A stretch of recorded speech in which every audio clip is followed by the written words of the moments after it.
Let me show you everything I know. And we'll just go from there. I might just start it from when I said, how do we start this? Okay, yeah.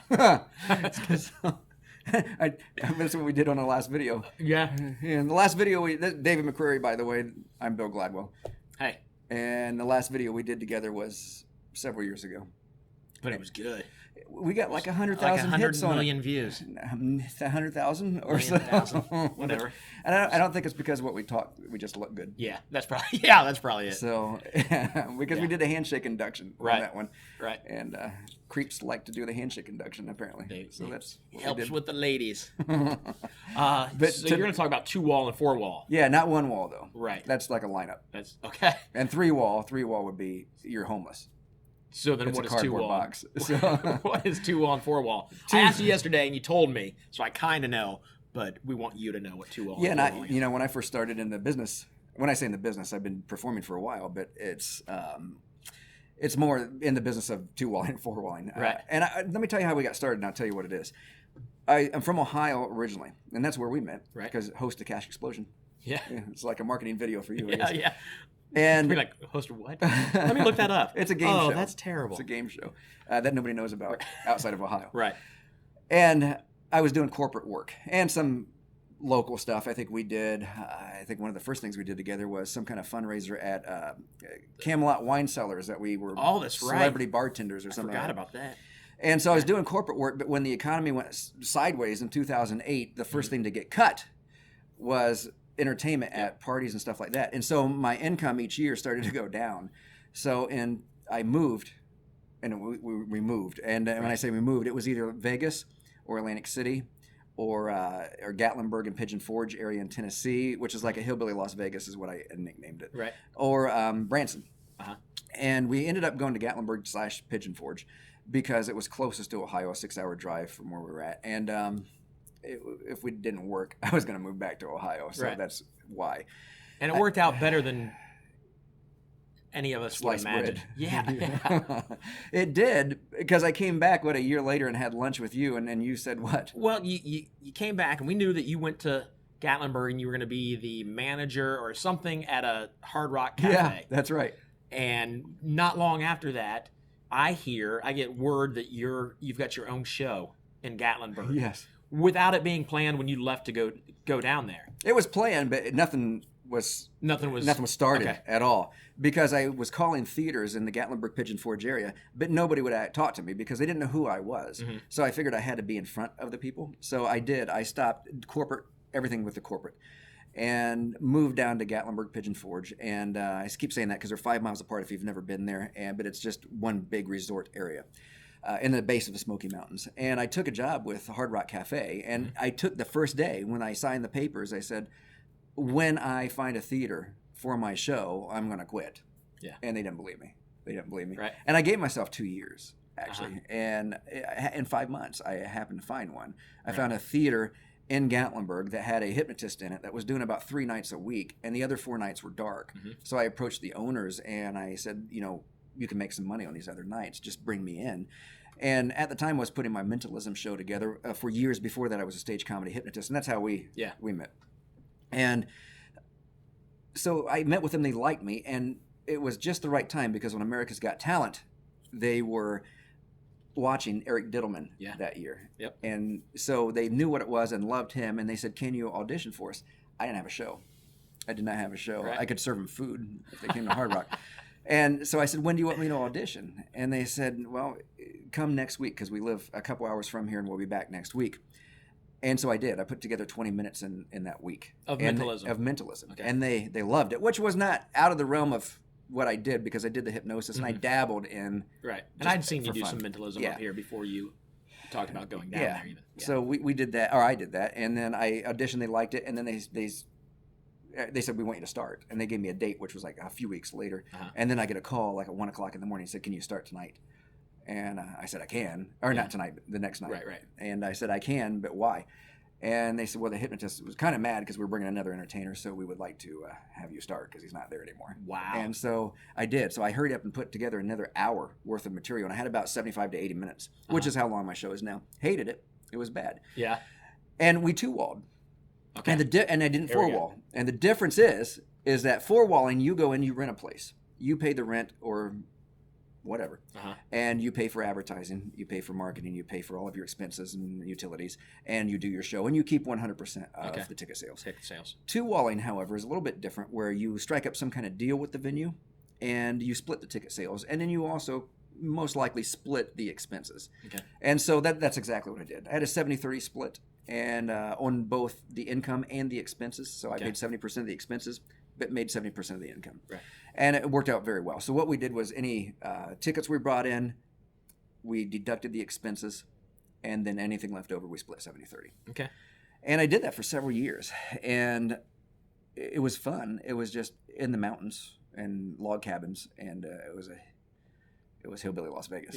Is what it is. So we wanted to move, and we figured if we did it once, when I say we, my wife and I, we did it once, we could do it again. And so we looked for a place on the coast, someplace on the East Coast or Florida, somewhere in there. And we found Hilton Head Island, where we're at now. Because I brought David's here perform. He's our headlining comedian / magician. If you don't know David, he's a really good. It's a little comedian. It's my opener and closer. Pretty much what I do in the middle. I stand there for 15 minutes doing this. It's really good. Yeah, it's really good. It's pretty good. Rewind it, watch it again. You'll freak. And so we moved it down here, and we two-wall here too. However, I get paid 70%. The house gets 30%, and we pay no marketing down here. So it's even a better deal down here. So there's several ways to do that. So in lectures, and I also have private clients that I work with too. You consult. Yeah, and I just got done with a magic convention that was just online about 2 months ago. And I'll be going out to Mindvention. At the taping of this, I'm going out to Mindvention here in November of 2016. And I'll be lecturing there and also holding a workshop. And I also take private clients. And what I do is we go through all kinds of stuff. Basically what two-walling and four-walling is, because not a whole lot of people. It makes total sense now. In the entertainment. But it makes sense. And, everybody wants to move to Vegas. Not everybody, but a lot of people, that's what they think. Because they advertise it on America's Got Talent that you're going to have a show. And Teller from Penn and Teller, he said, don't ever come to Vegas. He goes, if you can do it any place else, don't come. And he told you that personally. He told me that, yeah. He goes, because you have to four-wall. And he said, and I know Brad Garrett, I don't know him, but I know his comedy club there. And all the comedians that I bring through here it's comedy club too. I bring him in on the nights that I don't perform. And all the comedians that come through here, they work out, a lot of them work out there. And they said he spends $1.2 million on advertising in Vegas just to bring people for a year for the people. So it's a hard place to do it anymore. But you can go just to, like you're in Columbus. I'm trying to urge you to do it in Columbus, Ohio. He's got me wanting to start a show at a hotel in Columbus, and I really want to do it. After seeing what he's done here and what you've done, I didn't see the show in Gatlinburg, but I heard all about it through Facebook and all that, and it was and you've seen the show here, though. Yeah, the show here is fantastic, and and people come to you. It's nice. Yeah, that's. And so that's what the lecture is. It teaches you what two-walling and four-walling is, and what's best out of the two, or what works best for you, how to get your foot in the door. That's it. How to get your foot in the door, what kinds of things to say, who to contact if it's a theater or a hotel or wherever you're doing it at, or it could be a local theater. And also, after you get in the door, the contract. There's certain things you have to have in the contract that are favorable to you. A lot of people, I've seen lectures before. They say, 50-50 is fair. It's not fair. Go for 90-10 if you can. 70-30 is probably the lowest that I would go. But a lot of people say 50-50. So it depends on what you want to get paid, I guess. And setting ticket prices. Also, the big thing in Gatlinburg and here, but any resort area or city, is your online review networks. And you're very good at pushing that. 5-star reviews. So TripAdvisor, Yelp, Google, all of those things. And we get 5-star reviews all over the place because I asked for them. I send out emails all the time after the show because ticketing services is another thing that I teach people how to get. And with a ticketing service, you want one that captures the email as they buy the tickets. That way you can email them afterwards a thank you and ask them for a 5-star review. Because the more you move up on the ranking systems, the more people are going to see it. And in Gatlinburg and Pigeon Forge, when I was there, it was if you were in the top 5, there were 60-some shows there. And if you were in the top 5, people had already, they had set aside a budget before they came. And so that's what, we got in the top 5 in about 2 months, and we just had to capture that money that they set aside for a show.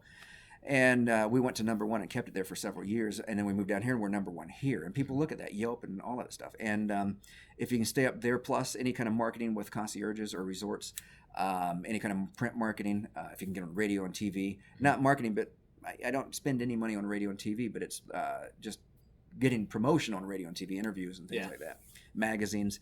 And so I teach how to do that. Also, letters that I write, the emails that I write out, or the letters that go out initially to the venues that you're looking for. All of that is included. Maybe not in the lecture, but in the workshop that we're going to do also after my invention, and especially my private clients. They get everything. So we do that. And here's something that's important, especially for magicians coming in to learn stuff. I've forgotten more magic than I've learned. Is that right? Than I will ever learn. I've forgotten more magic than I know right now.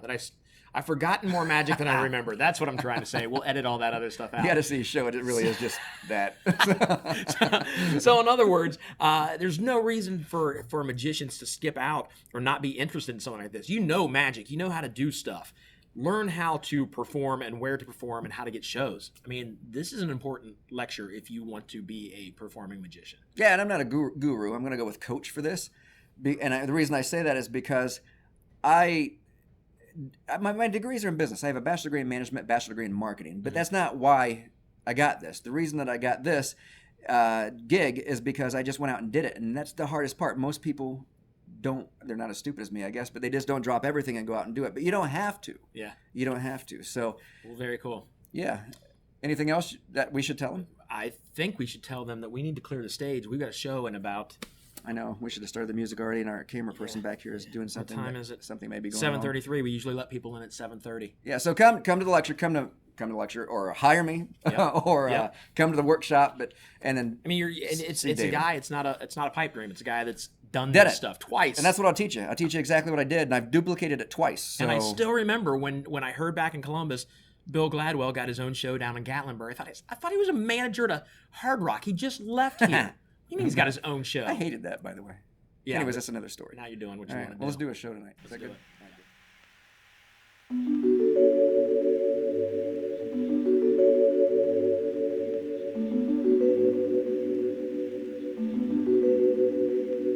All right, come close. Let me show you everything.